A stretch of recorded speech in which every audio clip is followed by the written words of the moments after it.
feel that excitement inside of you, that little flutter down in your belly.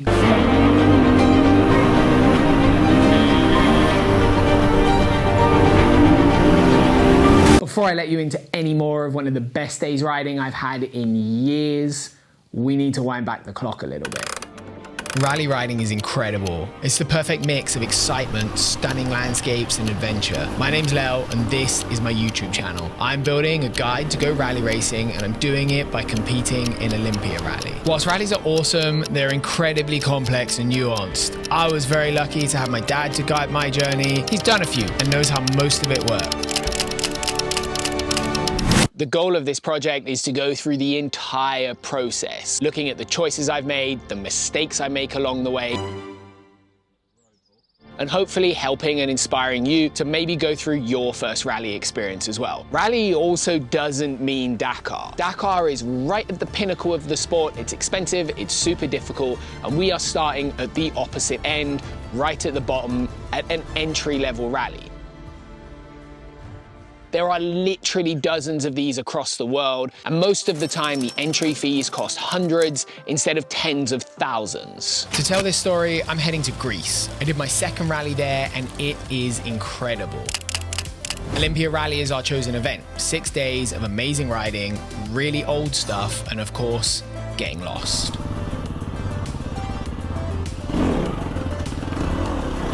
In this episode, we're going to talk about the bike build. I'm taking a stock KTM 350 EXCF to this race-ready, very pretty. I'm not going to show you it yet. That's not how this works. I've chosen to use a KTM 350 EXCF for 2 reasons. 1, it's my favorite engine size of bike to ride. I love the kind of mid-size engine. And 2, to prove the point that you don't need a big bike to do rally. The bike you've got is more than enough to do the job. For this rally, I'm going to build what I would call a rally light bike. It's smaller, simpler, and cheaper than what most people would think of for rally bikes. And for Olympia, I think it's perfect. It's not going to break my bank account before I get there. And when I do get there, hopefully I'm going to have a much easier bike to ride. I've tried both setups over the years, and this is the way I prefer for these kind of rallies. To build our rally bike, I've broken the parts and choices up into 3 categories: must-have items, nice-to-have items like an exhaust system, and personalizations, the things I like to make a bike fit me.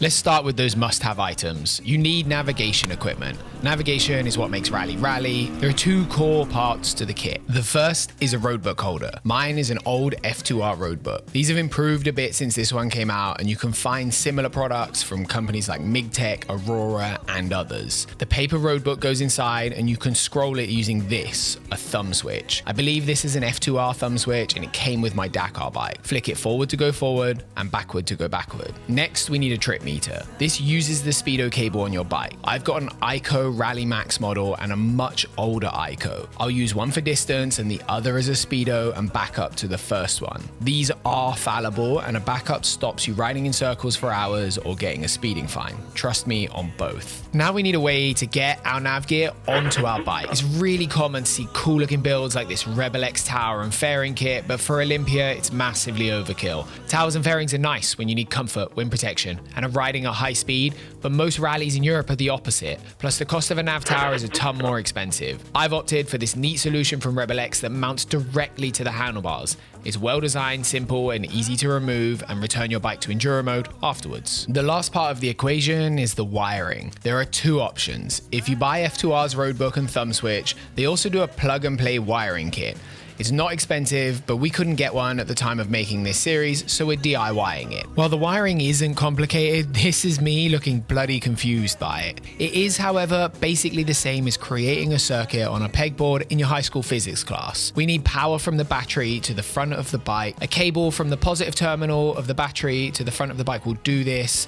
This cable is relatively thick, but it doesn't have to carry that much current for a roadbook on an Ico. We'll pop an inline fuse in the cable as redundancy in case you short something out. At the front, we're then going to fit a small fuse box like this one from Halfords. From here, we can split the power off to the various devices. You're basically doing the same thing as the F2R device. We'll need one extra slot for the organizers tracking GPS. They often need their own power, and the fuse ideally should be removed overnight to stop your bike going flat. From there, we can wire up to the individual units. We need one last cable from the fuse box to the frame to complete the circuit. I like to try and keep the wiring relatively neat and tidy, so if any problems arise, it's easy to fix, swap parts out, etc. My last tip is to not cable tie your wires to the handlebars. It sounds crazy, but it can cause them to snap. It happened to Joan Barreda in Dakar 2015. It's not something you want to happen to you.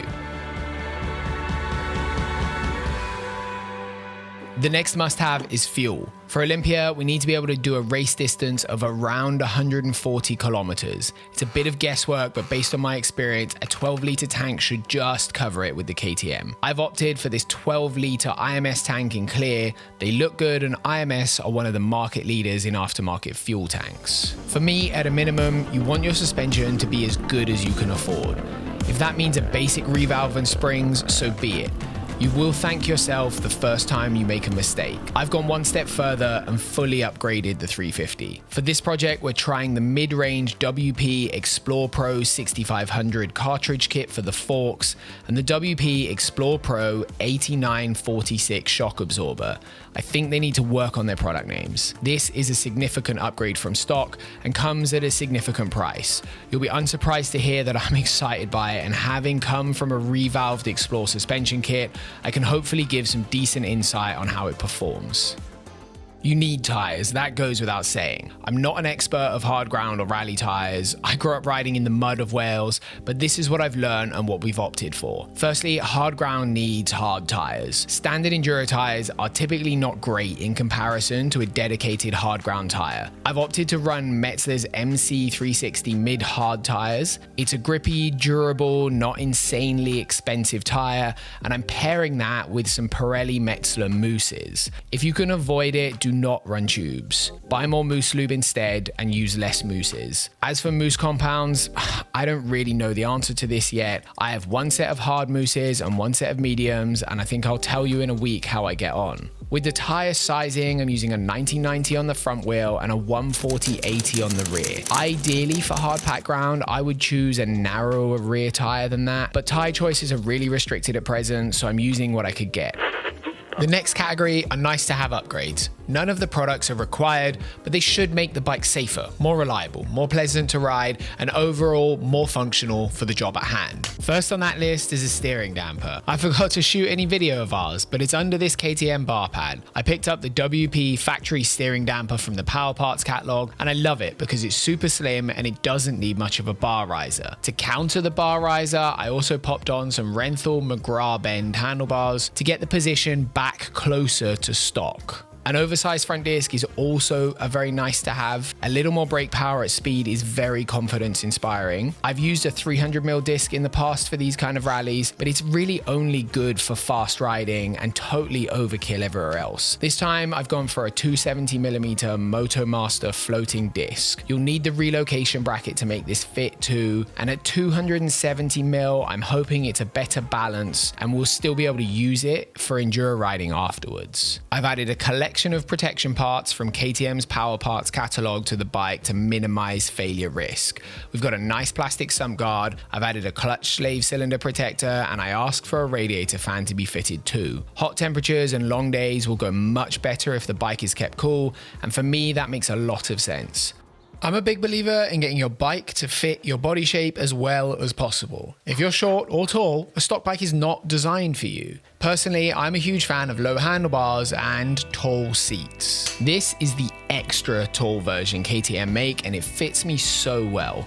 If you're over 180 centimeters, try a tall seat and then write me a letter thanking me. I'm also adding this very nice FMF exhaust. It's from a previous bike I had, and the KTM FMF Mega Bomb adds a very nice low and mid-range power to the 350 that makes it a ton nicer to ride than a stock bike. And that brings us to the final touch. As with every bike build, is it even done if we don't do something unique with the way it looks?